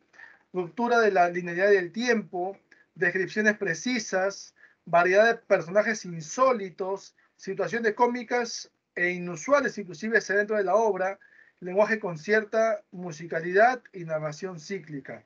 Tiene un inicio, tiene un fin, ¿sí? Vamos a unos detalles, por ejemplo, cuando hablan de esto sobre narrador omnisciente, como les dije hace un momento, es el narrador que da a conocer detalles de cada personaje dentro de la obra, los sucesos que se dan, inclusive anticipadamente, te comenta, te da a conocer en la obra. Eso es un narrador omnisciente. ¿Ya? También encontramos que habla ruptura de la linealidad del tiempo, no solamente se da en tiempo presente, también pasado también, luego regresa al presente, juegan el flashback, ¿no? Lo mismo, ruptura de tiempo, narración atemporal, o narración en el plano temporal simultáneo, lo mismo. ¿Ya? También los personajes insólitos que vamos a mencionar ahora cuando hablemos del árbol genealógico de la familia que justamente se desarrolló en esta novela. Profe, uso de hipérbole. Ah, ya, ahí dice uso de hipérbole. Claro, el mismo título es una hipérbole, es una exageración, ¿sí? Y hay unas situaciones también que son exageradas, por supuesto. Ahí está 100 años de soledad, ¿sí? El fondo, el tema principal. Encontramos justamente la soledad y la vida desaforada. Encontramos temas secundarios, encontramos el incesto, la incomunicación, la obsesión, el amor, el erotismo, la explotación, el abuso. Son temas que también se dan. Profe, ¿a qué se refiere con vida desaforada? La vida desaforada es la vida mal llevada. Aquella vida en la cual las personas no respetan las normas de convivencia de un lugar. Por ejemplo, en el pueblo se tenía algo bien claro. No se pueden relacionar entre miembros de la misma familia. Y aquí, en esta obra, no van a hacer caso los dos y se van a casar. Inclusive en su cólera uno de ellos va por fin a llevar a cabo su romance con su esposa. Se casan los primos, José Arcadio Buendía y Úrsula Iguarán, se van a casar, primos, y eso no era posible. José Arcadio Buendía no va a tocar a su esposa por un año, por el temor de que había que producto de ese incesto, ¿sí?, pueda generarse, bueno, un hijo con colita de cerdo y lo fatal para el pueblo. Ese tenía claro ello ya, pero no sabía cuándo iba a pasar, qué momento. Eso lo presagia, por así decirlo, lo presagia Melquiades, el gitano, en un pergamino que le dice que el último buen día va a descifrarlo. Bueno, entonces, otro personaje insólito también, pues, ¿no? Y es así que vemos nosotros que ellos, bueno, él en este caso, José Arcadio Buendía, se anima a tocar a su esposa, por así decirlo, a tener ya su contacto sexual con ella, debido a que un amigo suyo de José Arcadio Buendía habían estado apostando a la pelea de gallos. Y el gallo de José Arcadio mató al gallo de Prudencio Aguilar, su amigo. Entonces Prudencio Aguilar, molesto, le dice, oye, tu gallo sí que pisa bien. Ojalá le haga el favor a tu mujer, le dice. Y a eso se molesta, pues, José Arcadio, y con una lanza le atraviesa la garganta a Prudencio Aguilar. Y Prudencio Aguilar también es un personaje insólito, porque estando muerto ya, su alma pena, y se presenta en la pateadura de su cama, lavándose la herida y reclamándole a José Arcadio por qué lo mató. Bueno, al final de ese momento se molesta José Arcadio por lo que le han generado los dichos anteriores, también lo que dijo Prudencio Aguilar, y tuvo contacto con su esposa. Y producto de ese contacto va a salir gestando.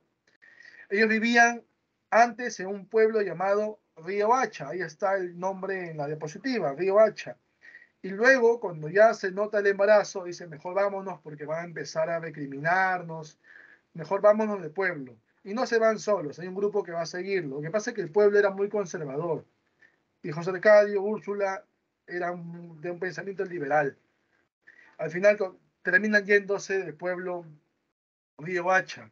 Y en el camino es donde Úrsula Iguarán da a luz a su hijo José Arcadio, bueno, igual que el papá se llama, ¿no? José Arcadio, sí, ahora vamos a ver el árbol, ¿ya? Y en el camino, entonces cuando nace, lo primero que hacen, ¿qué cosa quieren ver? Si tiene colita de cerdo, ¿no? Y no tiene, uff. Entonces ya llega a un lugar donde él está descansando y se despierta en su sueño se despierta en un lugar lleno de espejos y con árboles de macondo, que le dicen Macondo, Macondo. Y es donde él se despierta y dice, aquí fundamos Macondo.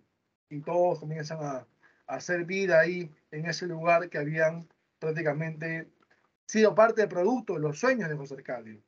¿Ya? Y ahí se animan por un segundo, que es el segundo hijo de ellos es Aureliano, y una tercera que es Amaranta, que vamos a verlo también ahorita, ¿ya? Bueno, vemos que la familia, ¿cómo se llama? Buendía, es la familia Buendía. Hay 7 generaciones de la familia Buendía, ¿sí? Datos que están ya en la diapositiva. Y aquí encontramos el árbol, ahí está el árbol, ¿sí? El árbol genealógico de las 7 generaciones de la familia Buendía.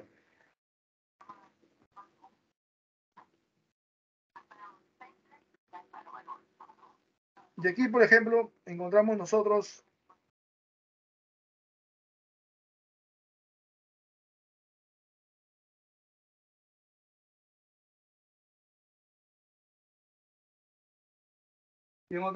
por ejemplo, dentro de la primera generación, sí pueden ver, ¿no? El árbol genealógico, está José Arcadio Buendía, quien justamente se relaciona con su prima, Úrsula Iguarán. Producto de ese amorío, romance y su matrimonio, por supuesto, nace el primogénito, que es José Arcadio, que está en la mano izquierda. José Arcadio nació sin colita de cerdo, se animaron por el segundo, Aureliano. Él es el coronel Aureliano Buendía.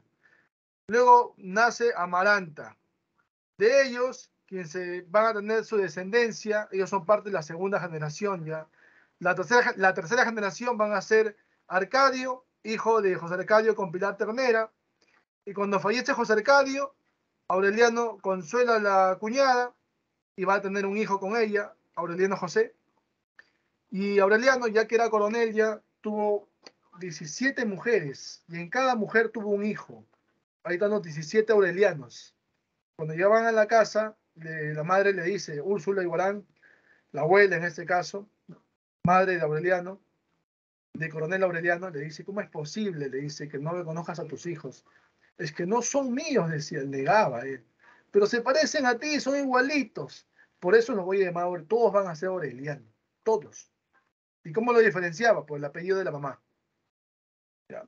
Pero también muchos de ellos en el tiempo van a morir también producto de que se unen en la lucha, en las sublevaciones de su padre. ¿No? Hay algunos que uno se va a traer, por ejemplo, la máquina de hacer hielo, ¿no? que genera de otra manera, como se dice, modernidad, o el ferrocarril también que trajo otro, que también genera modernidad al pueblo de Macondo ahora, ¿no? Y otros mueren en las sublevaciones. El coronel Aureliano Buendía se sublevó 32 veces.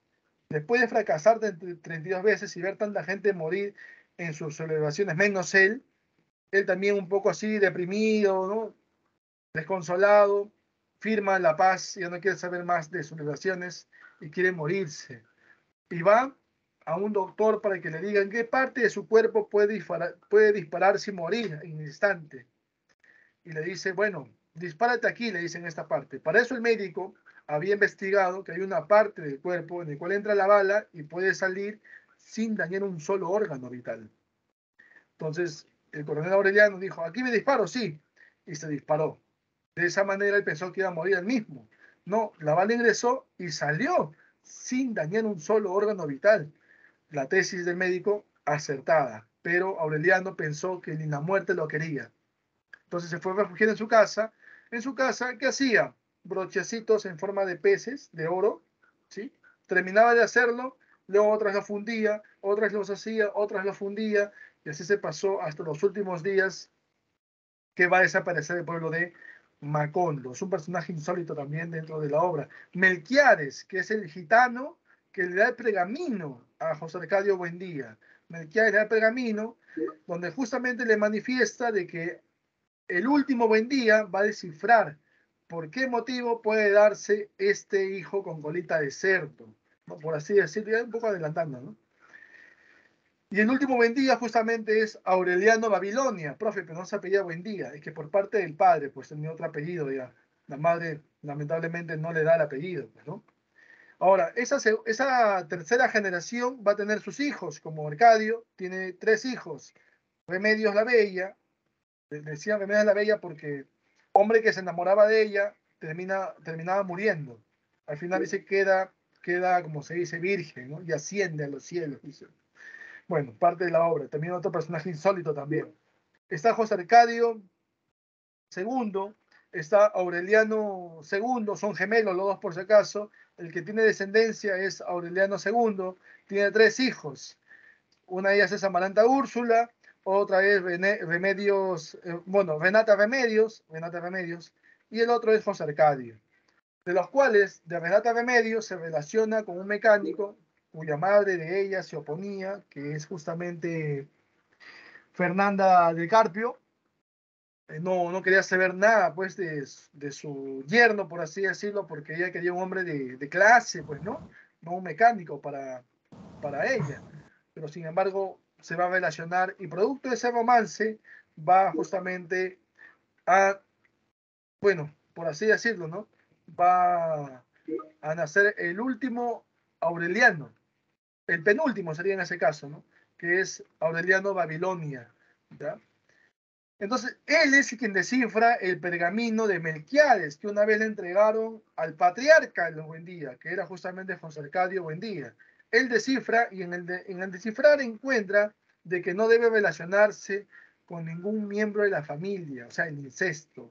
De lo contrario, nacerá el colita de cerdo. Entonces, él dice que el último Buendía, yo hasta ahora soy el último Buendía. Entonces, yo no debo relacionarme con nadie de la familia, perfecto, con nadie del pueblo. Entonces, para su mala suerte, llega su tía, Amaranta Úrsula, que desde niña fue enviada a Bruselas, a Bélgica. Ella creció allá en Europa y ahora decidió regresar con su esposo millonario Gastón. Pero Gastón traía un regalo para el pueblo de Macondo, una avioneta, que no llegó nunca a Macondo, y cuando llegan, él, como no ve la avioneta, se regresa a buscarla, a ver dónde la habían enviado. Y Amaranta Úrsula se queda sola en el pueblo de Macondo. Entonces ahí, Aureliano Babilonia la ve y se enamora de ella. Entonces comienza a frecuentarla, ¿sí? Y ella se olvida de su esposo porque encuentra una forma de ser distinta en Aureliano Babilonia. Y al final envía su carta a su esposo y le dice que mejor que se quede por allá, que no regrese porque él ha encontrado el amor de su vida ahí, en Macondo. Y se relacionan, pues, y producto de esa relación, ella sale gestando. Ahora gestando, prácticamente se entera luego él que ella no es que viene de afuera, ella nació y creció hasta cierto tiempo en Macondo, luego se fue afuera y ahora está regresando. Entonces, y se entera que es su tía y que él es el sobrino, o sea, había incesto. Bueno, producto del incesto, ella queda gestando y cuando va a nacer el niño, nace con colita de cerdo. Ella muere en el parto él coge a su hijo, los médicos se van, todos se van porque nació el niño con colita de cerdo y venía lo peor por el pueblo de Macondo. Él la cubre con las mantas y también sale a pedir ayuda, ¿no? Queriendo un poco, buscando ayuda, pues tocando las puertas para que lo ayuden, ¿no? Sin embargo, nadie lo atendía, nadie lo ayudaba. Se metió al bar, comenzó a beber, se emborrachó, se quedó dormido, se despertó, dijo mi hijo, regresó al lugar, vio a su hijo cubierto con las mantas, destapó las mantas y su hijo estaba siendo devorado por las hormigas. Él lo limpiaba a su hijo con colita de cerdo y se fue abrazándolo, abrió la puerta y comenzaba a ver cómo los vientos huracanados empezaban a llevarse al pueblo de Macondo. Macondo es arrasado por los vientos huracanados, con el nacimiento del último Aureliano, por así decirlo, con colita de cerdo, ¿sí? Que es parte de la 7ª generación. Si usted ve lo de verde, de manera horizontal, José Ricardo y Úrsula Iguarán es primera generación. Segunda generación son los hijos. Tercera generación son los nietos. Y de vienen los hijos de los nietos. La 4ª generación. La 5ª generación está la tía. En la 6ª generación está el sobrino, que se relacionan. Y viene, bueno, el hijo en este caso, que es la 7ª generación, el último buen día, ¿sí? Y ese que prácticamente genera de que el pueblo de Macondo sea arrasado por los vientos huracanados. Muy bien, hasta ahí, profe. Otro personaje insólito, también podemos mencionar a Úrsula Iguarán, por ejemplo. Tenía más de 100 años y estaba sentada ella viendo cómo llovía, porque una lluvia torrencial había estado pasando en Macondo durante días, y uno de sus nietos se acerca y le dice, abuela, estás muy anciana ya, ¿cuándo te vas a morir?, le pregunta. Ella lo mira y le dice, bueno, hijo, me voy a morir el día que deje de llover. El niño siguió caminando, llegó a la puerta, levantó la cabeza y vio que dejó de llover. Volteó a ver a la abuela y Úrsula Iguarán había muerto. Otro personaje también insólito. Muy bien, ¿alguna pregunta hasta ahí? ¿Hay más detalles? Simplemente son esos lo que hay que recordar. ¿Ya? Y sobre todo, profe, que de todo el árbol, a todos, no necesariamente a todos, ¿no? Puede ser parte de cultura general, pero sí que recordar los parentescos. Hay una diapositiva que les he mostrado aquí con algunos datos importantes que han sido preguntas ya de ese previ, ¿sí? Y también admisión, también por supuesto, esta de acá, esta diapositiva de acá, la 27, ¿ya? Sobre las cuántas generaciones, la familia, los temas, cómo se llamó el pueblo al inicio, cómo se llamó después, quienes la fundaron, justamente son los primos, pues, ¿no? Úrsula Iguarán y José Arcadio Buendía, que son los patriarcas, patriarca y matriarca, por así decirlo, ¿no? Que son primos. Y la última generación, o penúltima, mejor dicho, y antepenúltima, tienen relación de sobrino-tía, tía-sobrino.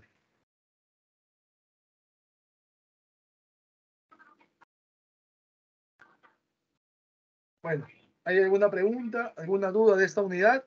La próxima clase, que es un miércoles como hoy, y el último miércoles, hacemos el repaso de la unidad 14 y también la separata de la unidad 15 para culminar nuestro ciclo. Repasen, por favor. Yo igual lo voy a tratar de, como hemos hecho antes, ¿no? Tratar de repasar otras unidades, pero ustedes tienen que ayudarme repasando también. No solo que yo me ponga a hablar y no participe. Yo les agradezco su participación de antemano, sí, a Coreicia, a Valeria, en el chat Antonella, Angeli, sí, Jacqueline también que participa, Jordi también, Jennifer, a todos los que participan les agradezco porque hacen de otra manera la clase más amena, ¿sí? Más interactiva. Y también ustedes retienen más. Bueno, lo que ustedes van aprendiendo se retiene en la memoria a largo plazo, por así decirlo. Por eso es bueno compartirlo, pues, ¿ya? Muy bien, hasta ahí lo dejamos entonces. Que tengan muy buenos días todavía.